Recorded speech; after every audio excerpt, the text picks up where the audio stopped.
Praise the lord. ప్రభు అయిన యేసుక్రీస్తు నామంలో మీ అందరికీ హోసన్నా మినిస్ట్రీస్ తరపున హృదయపూర్వకమైన వందనాలు తెలియపరుస్తున్నాను. ప్రభు మిమ్మల్ని ఆశీర్వదించి దీవించునుగాక. పరిశుద్ధ గ్రంథంలో నుండి పేతురు రాసిన మొదటి పత్రిక 1వ అధ్యాయం 7, 8, 9 వాక్యాలని నేను చదువుతున్నాను. జాగ్రత్తగా ఆలకించండి. నశించిపోవు సువర్ణము అగ్ని పరీక్ష వలన శుద్ధపరచబడుచున్నది కదా, దానికంటే అమూల్యమైన మీ విశ్వాసము ఈ శోధనల చేత పరీక్షకు నిలిచినదై యేసుక్రీస్తు ప్రత్యక్షమైనప్పుడు మీకు మెప్పును మహిమయు ఘనతయు కలుగుటకు కారణమగును. మీరు ఆయనను చూడకపోయినను ఆయనను ప్రేమించుచున్నారు. ఇప్పుడు ఆయనను కనులారా చూడకయే విశ్వసించుచు మీ విశ్వాసమునకు ఫలమును అనగా ఆత్మరక్షణను పొందుచు చెప్పనశక్యమును మహిమాయుక్తమునైన సంతోషము గలవారై ఆనందించుచున్నారు. చూడండి, వాక్య భాగంలో ఓ చక్కటి అనుభవం ఏంటి అనంటే, చెప్పనశక్యము కాని మహిమాయుక్తమైన సంతోషము గలవారై అంటే ప్రభు మనకు అనుగ్రహించే ప్రతిదీ కూడా అది ఎలా ఉంటుంది అనంటే అధికమైనదిగా ఉంటుంది. మనం కొంచెమే అడగచ్చు, మనం కొంచెమే తలంచవచ్చు, అల్పంగానే ప్రార్థించవచ్చు. మన ఆశలు క్లుప్తమైనవిగా కొంచెముగానే కనిపించవచ్చు. కానీ దేవుడు మన ఎడల తలంచిన తలంపులు అవి వర్ణనాతీతమైనవి. దేవునికి మన ఎడల ఉన్న ఆలోచనలు అవి మనకు ఊహకు అందనివిగా కనిపిస్తాయి. ఇక్కడ మనం ఒకవేళ అగ్ని పరీక్షల వలన మనం శోధింపబడినప్పటికీ కూడా ఈ వాక్యం చెప్తున్న సత్యం, ఈ అగ్ని పరీక్షలలో మన విశ్వాసం నిలిచి ఉండాలి. అసలు పరీక్ష దేనికి? ప్రమోషన్ కొరకు. పరీక్ష లేనిదే ప్రమోషన్ లేదు. ఒక ఉన్నత స్థానానికి మనం వెళ్ళలేము. ఒక ఉన్నత స్థితికి మనం వెళ్ళాలంటే మనకు పరీక్ష ఉండాలి. ఏంటి ఆ పరీక్ష అనంటే, గతం ఏమి మనం నేర్చుకోగలిగాము, ఎలా మనం దేవునితో నడవగలిగాము, ఎలా విశ్వాసపు జీవితాన్ని కాపాడుకోగలిగాము, ఓ పరీక్ష మనకు కావాలి. చాలామంది ఏమనుకుంటారంటే, ఈ పరీక్షలు కష్టాల కొరకు వస్తాయి, ఈ పరీక్షలు మనల్ని అణగద్రొక్కడానికి వస్తాయి, ఈ పరీక్షలు చేదైన అనుభవాలు అని చాలామంది వాళ్ళ యొక్క ఆలోచన ధోరణిని అలా మలుచుకుంటారండి. కానీ ఎప్పుడైతే మనకు ఆ పరీక్ష కలుగుతుందో, ఆ పరీక్షలో మనం ఒక జయాన్ని చూడగలుగుతామో, ఆ విజయం మనకి ఎంత ఆనందాన్ని ఇస్తుందో. మనం చూస్తుంటాం కదండి, మన పిల్లల్ని సంవత్సరం రోజులు చదువుతారు, పరీక్షలు వ్రాస్తారు, అందులో వాళ్ళకి జయము కలిగినప్పుడు వాళ్ళ ఆనందం అంతా ఇంత కాదండి. నిజమే, ఒక విజయవంతమైన బ్రతుకు మనకు సంతోషదాయకమైనటువంటి అనుభూతుల్లోనికి మనం తీసుకుని వస్తుంది. అలాగే మనము అగ్ని పరీక్షల వలన పరిశోధింపబడుతున్నప్పుడు ఈ విశ్వాసాన్ని మనం కాపాడుకునే వారమే అయితే, పిల్లరా, ఈ 9వ వాక్యాలు మనం గమనిస్తాం కదండి. చెప్పనశక్యము కాని మహిమాయుక్తమునైన ఆనందం అంటే ఇక వర్ణించడానికి ఊహకు అందనంత మహిమాయుక్తమైన సంతోషం అట. ఈరోజు మనిషికి ఈ సంతోషమే కరువైపోతుందండి. ఆస్తులు ఉంటున్నా సంతోషంగా ఉండలేకపోతున్నారు, అంతస్తులు కట్టుకున్నా సంతోషంగా ఉండలేకపోతున్నారు, మిద్ది మేడల్లో జీవిస్తున్నా కూడా సంతోషంగా బ్రతకలేకపోతున్నారు. తాత్కాలికంగా, యాంత్రికంగా సంతోషాన్ని కొని తెచ్చుకుంటున్నారండి. అక్కడికి వెళితే సంతోషం ఉంటుందట, ఇక్కడికి వెళితే సరదాగా ఉండొచ్చట, ఇలా చేస్తే సంతోషంగా ఉండొచ్చట, ఏదో అద్దెకు తెచ్చుకుంటున్నట్లు యాంత్రికంగా బ్రతుకుతున్నటువంటి అనుభవాల్ని మనం చూస్తున్నాం. ప్రియ దేవుని బిడ్డలారా, ఇక్కడ మన విశ్వాసాన్ని మనం కాపాడుకునే వారమైతే ఎన్ని అగ్ని శోధనలు వచ్చినా ఆ అగ్ని శోధనలలో మనము విశ్వాసాన్ని కాపాడుకొని మనం క్రీస్తు వైపు చూస్తూ నడకను ప్రారంభించిన వారమే అయితే వారికి కలిగే ఆ చెప్పన సఖ్యము కాని మహిమాయుక్తమైన ఆనందం వారి వశమవుతుంది అనేది ఈ వాక్యం చెప్తున్న ఓ మంచి చక్కటి అనుభవం. మరొక మాట, ఫిలిప్పి సంఘానికి పరిశుద్ధుడైన పౌలు రాసిన పత్రికలో 4వ అధ్యాయం 7వ వాక్యంలో మనం చదివినప్పుడు,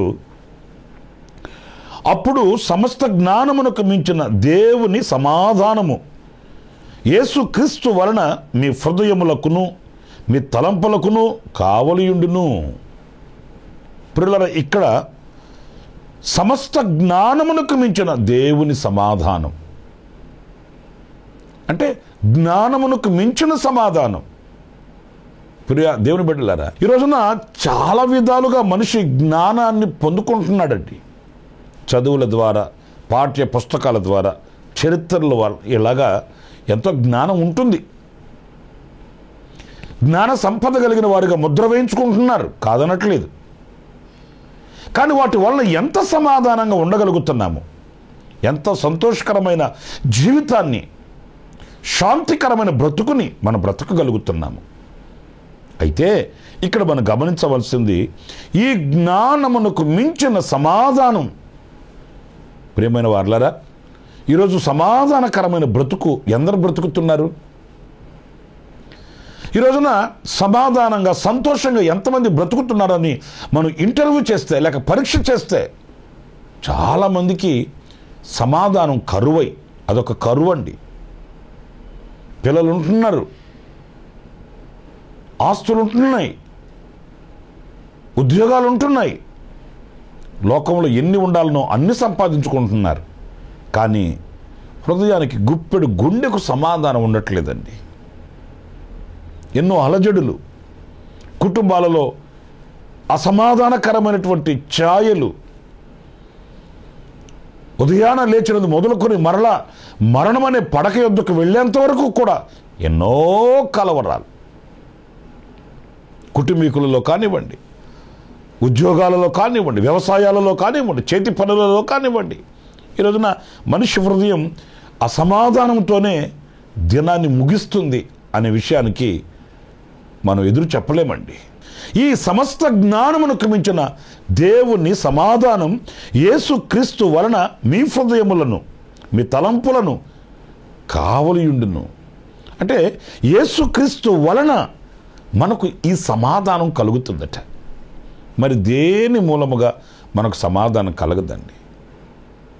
నెమ్మదిగా, విశ్రాంతిగా, ప్రశాంతంగా బ్రతకలేమండి. ప్రియులారా, సమాధానం లేని బ్రతుకు ఎంతకాలం బ్రతికితే ఏముంది? గంజి తాగినప్పటికీ కూడా, లేక ఒక చిన్న పూరి గుడిసెలో మనం బ్రతుకుతున్నప్పటికీ కూడా, ఎప్పుడైతే సమాధానం కలిగి ఉండగలుగుతామో ఆరోగ్యంగా కూడా మనం బ్రతకగలుగుతామండి. ఈరోజు హృదయంలో ఉన్న ఆ తలంపులను బట్టి, హృదయంలో ఉన్న ఆ కాఠిన్యతను బట్టి ఈరోజు మనిషికి ఆరోగ్యం ఉండట్లేదు, సమాధానం ఉండట్లేదు. పడుకున్నా నిద్ర పట్టట్లే, తింటున్నా వంట పట్టట్లే, బ్రతుకుతున్నా సంతోషంగా బ్రతకలేని ఒక దౌర్భాగ్యమైన పరిస్థితులు ఏలుబడి చేస్తున్నాయండి.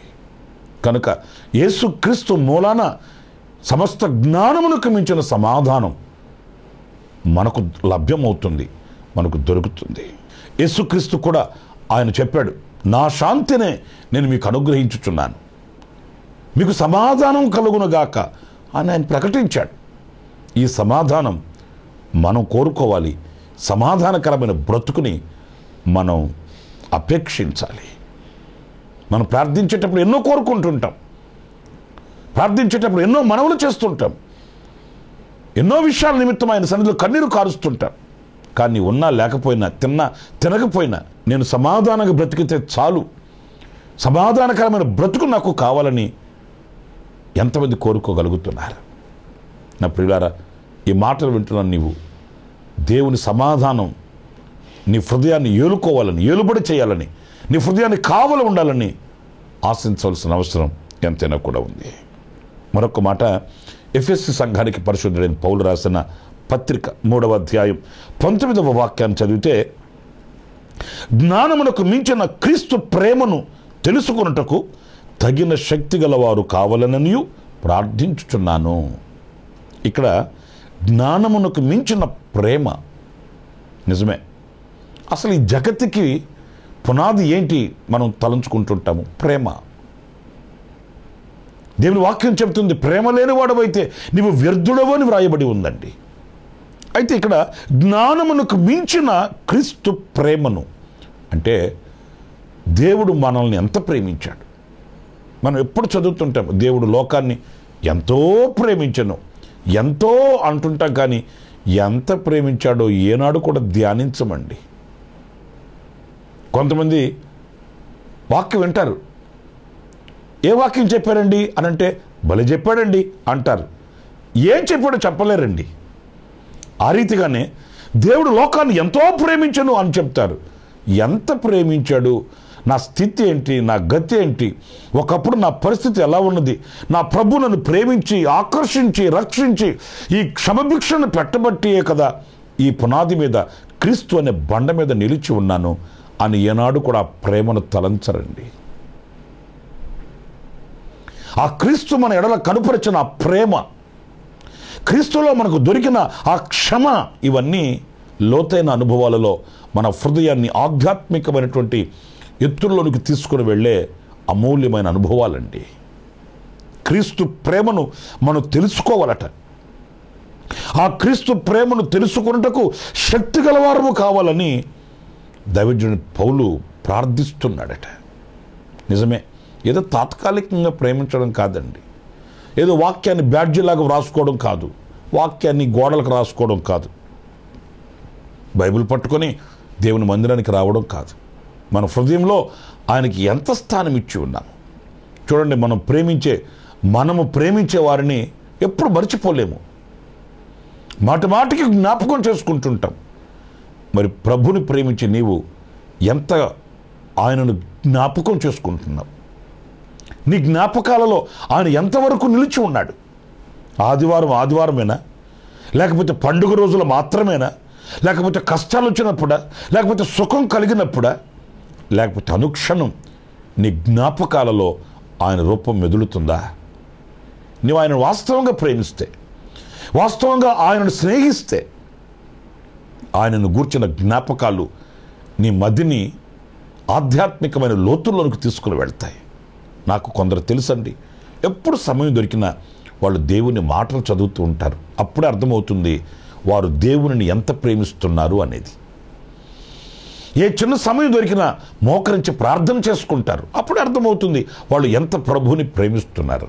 ఎందుకంటే మనము బాగా ప్రేమించే వారితో మనం ఎలా మాట్లాడుతామండి? సంవత్సరానికి ఒకసారి, పండుగ వచ్చినప్పుడు, కష్టం వచ్చినప్పుడు, నష్టం వచ్చినప్పుడు, అప్పుడా? లేదు. ఎప్పుడు మనం ప్రేమించే వారితో సంభాషిస్తూ ఉంటాం. మరి ఈ మధ్య మనకు సెల్ ఫోన్లు బాగా చేరువైపోయాయి కదండి.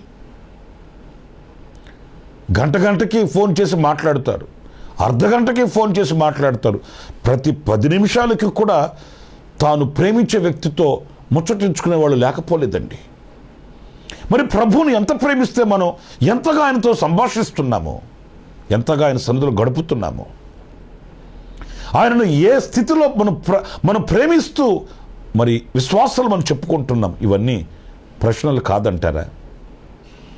ప్రేమిస్తున్నామని చెప్పుకోవడం కాదు, ఆయన కొరకు త్యాగం చేయిస్తాయి, ఆయన కొరకు త్యాగం చేయగలిగిన వారమై, ఆయనతో సహవాసం కలిగిన వారమై, ఆయనతో బంధం కలిగిన ఆధ్యాత్మికమైన విలువలు మనకున్నాయా? నా ప్రియ సహోదరులారా, మనల్ని ఎవ్వరూ ప్రేమించలేదు. దేవుడు, మన ప్రభు అయిన యేసుక్రీస్తు మన కొరకు ప్రాణం పెట్టాడు. ఆయనకున్న లోకాన్ని తండ్రితో కూడా ఉండుట విడిచిపెట్టకూడని భాగ్యం అని ఎంచుకొనక ఆయన దిగి వచ్చాడు. మన కొరకై దాసుని స్వరూపం ధరించి మన కొరకై ఆయన సిలువను మోసాడు, ప్రాణం పెట్టాడు, పునరుద్ధానుడై తిరిగి లేచాడు. మరి అంత చేసిన దేవునిని మనం ఎంత ప్రేమిస్తున్నాము? తాత్కాలికంగానా, లేక శాశ్వతంగానా, గాఢంగానా, లేకపోతే ఏదో అవసరాల కొరకై ప్రతిఫల అపేక్ష కలిగిన వారమై మనం ప్రేమిస్తున్నామా అనేది మనం ప్రశ్న వేసుకోవాలి. నేను 3 విషయాలు మీతో చెప్తూ వచ్చాను. 1, చెప్పనసఖ్యము కాని మహిమాయుక్తమైన సంతోషం. 2, సమస్త జ్ఞానమునకు మించిన దేవుని సమాధానం. 3, జ్ఞానమునకు మించిన క్రీస్తు ప్రేమ. ఇలాంటి అధికమైన ఆధ్యాత్మికమైన విలువలను మనం సంతరించుకోవాలి, ఆధ్యాత్మికంగా బలపడాలి. అలాంటి కృప దేవుడు మనందరికీ అనుగ్రహించునుగాక. తలలు ఉంచండి, చిన్న ప్రార్థన చేస్తాను. ఆశ్చర్యకరుడమైన తండ్రి, జీవాధిపతి అయిన ప్రభువా, మీకు వందనాలు. మేము అధికంగా ఎలాంటి అనుభవాలు కలిగి ఉండాలనో మీ లేఖనాల నుంచి ధ్యానిస్తూ వచ్చాము. అవును, చెప్పన సఖ్యము కానీ మహిమాయుక్తమైన సంతోషం మేము కలిగిన వారమై ఉండాలని, మీ సమాధానం కలిగిన వారమై ఉండాలని, మీ ప్రేమను కలిగిన వారమై మేము బ్రతకాలని లేఖనాలలో నుంచి మేము నేర్చుకుంటూ వచ్చాం. అలాంటి స్థితిని మీరు మాకు అనుగ్రహించి మా చేతిని పట్టి నడిపించమని మమ్మల్ని మీ చేతులు సమర్పించుకుంటూ యేసు నామములో ప్రార్థన చేసి వేడుకొనుచున్నాను తండ్రి. ఆమేన్, ఆమేన్. ప్రభు మిమ్మల్ని ఆశీర్వదించి దీవించునుగాక. ఈ దినమంతా విశేషమైన కృప నా దేవుడు మీకు సమృద్ధిగా అనుగ్రహించునుగాక. ఆమేన్.